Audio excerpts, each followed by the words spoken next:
r/ProRevenge. Partner with limited authority over management.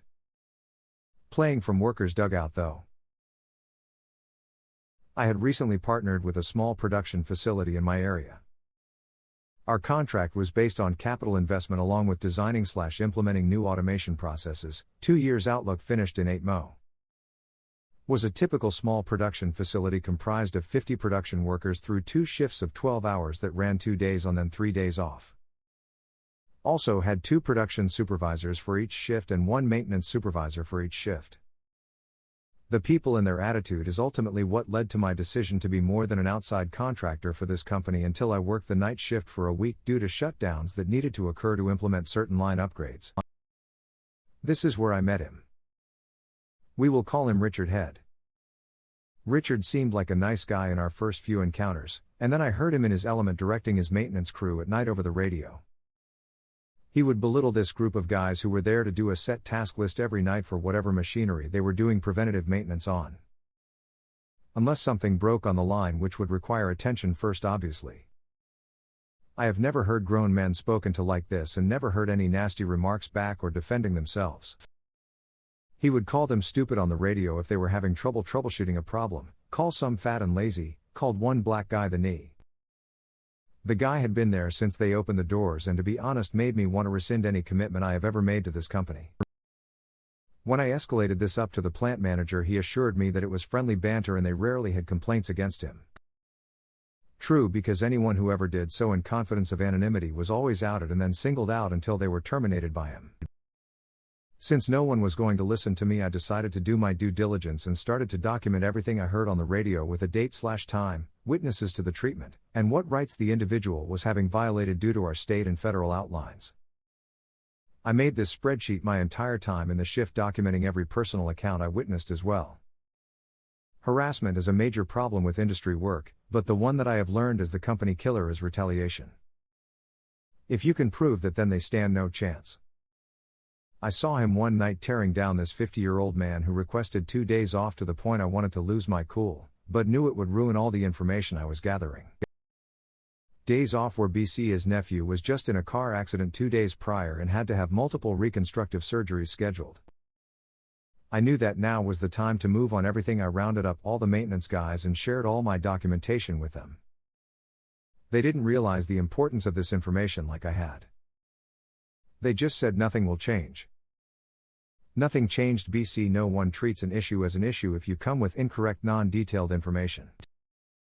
The fact that he used the radio so much was a godsend that they didn't see as well. When he spoke this way to people, he must not have ever realized that there are other supervisors on shift, and that they unintentionally became the strongest witness in the cases, especially when you have some audio recordings verifying the accounts. They have no choice but to acknowledge what they have heard. Each worker took their logs, and even though I have a capital/time investment in this facility, I urged them at a minimum to petition to have this man removed or to threaten legal action. Once they coordinated a day to expose all this, it was like watching a sports movie when the underdogs take the championship and get the girl at the same time. Not only did the man finally get fired, but the entire atmosphere around the place changed more than I could imagine.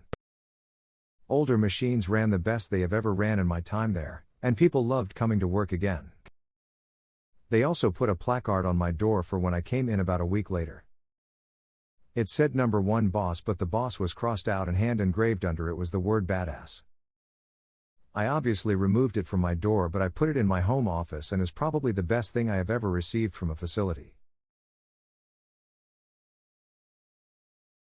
Response to post. Well played, sir. I work in the trades and this type of behavior is so common. I personally think a little shit talking is acceptable and fun, but nothing like that. I just want to enjoy work, have a little fun and build elevators.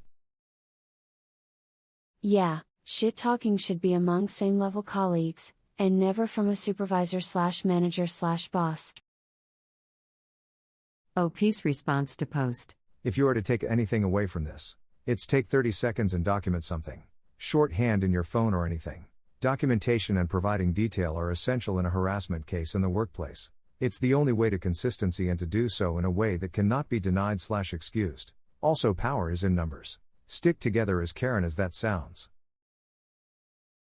Response to post. It's refreshing to see someone sticking up for those unable to defend themselves. I hope that man learned something from this. You can't treat your employees like dirt. Good for you.